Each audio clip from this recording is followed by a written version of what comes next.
Iran और America के बीच बढ़ते तनाव ने अब एक नया मोड़ ले लिया है, जहां राष्ट्रपति ट्रंप की हालिया कंट्रोवर्शियल बयानबाजी ने खुद अमेरिका के अंदर ही एक बड़ा राजनीतिक तूफान खड़ा कर दिया है।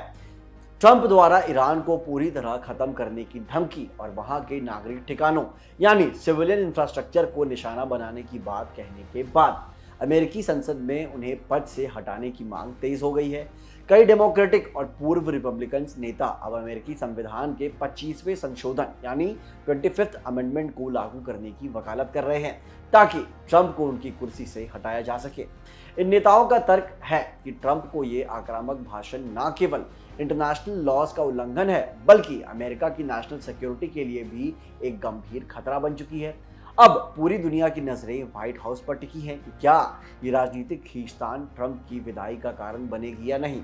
लेकिन सवाल यह है कि क्या अमेरिका के राष्ट्रपति को हटाना इतना आसान है?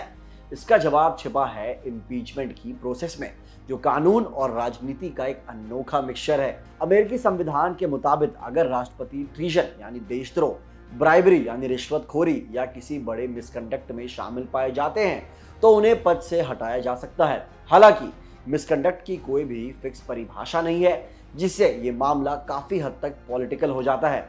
एक मजेदार बात यह है कि जब तक राष्ट्रपति अपनी कुर्सी पर बैठे हैं उन पर कोई क्रिमिनल केस नहीं चल सकता। उन्हें एक तरह की इम्पेयर्ड इम्यूनिटी मिली होती है, लेकिन इसका मतलब ये नहीं है कि वो कानून से ऊपर हैं। संविधान साफ कहता है कि एक बार अगर राष्ट्रपति को इम्पीच करके हटा दिया गया तो फिर उन पर एक आम नागरिक की तरह क्रिमिनल चार्जेस लगाए जा सकते हैं और उन्हें जेल भी भेजा जा सकता है। यानी कुर्सी गई तो कानून का शिकंजा भी शुरू। अब बात करते हैं उस स्टेप बाय स्टेप प्रोसेस की जिससे गुजरकर राष्ट्रपति की कुर्सी खतरे में पड़ती है। ये पूरा ड्रामा दो हिस्सों में बटा हुआ है। सबसे पहले एंट्री होती है हाउस ऑफ रिप्रेजेंटेटिव्स यानी निचले सदन की। अगर यहाँ के मेंबर्स को लगता है कि राष्ट्रपति ने कुछ गलत किया है तो वो आर्टिकल्स ऑफ इम्पीचमेंट यानी आरोपों की लिस्ट तैयार करते हैं। यहाँ राष्ट्रपति को इम्पीच करने के लिए बहुत बड़ा पहाड़ नहीं तोड़ना पड़ता, बल्कि 435 वोटों में से सिर्फ एक सिंपल मेजॉरिटी यानी आधे से एक ज्यादा चाहिए होती है। अगर यहाँ से हरी झंडी मिल गई तो समझो राष्ट्रपति के नाम पर इम्पीच का ठप्पा लग गया। लेकिन असली क्लाइमैक्स अभी बाकी है।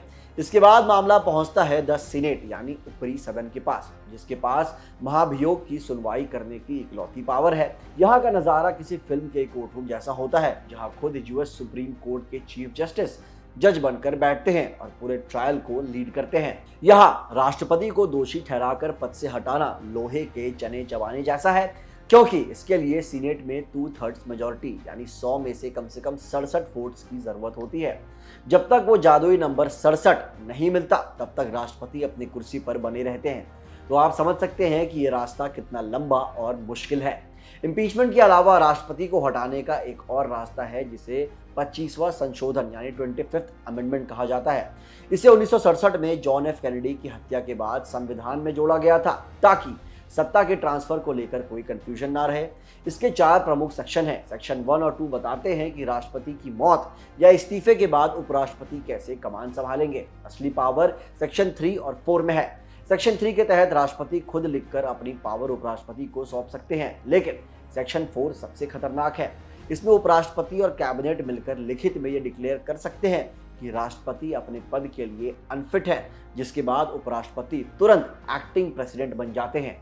हालांकि राष्ट्रपति इस फैसले को चैलेंज भी कर सकते हैं और अगर मामला उलझता है तो आखिरी फैसला संसद ही करती है। इतिहास में आज तक इस ब्रह्मास्त्र का इस्तेमाल किसी राष्ट्रपति को जबरन हटाने के लिए नहीं हुआ है।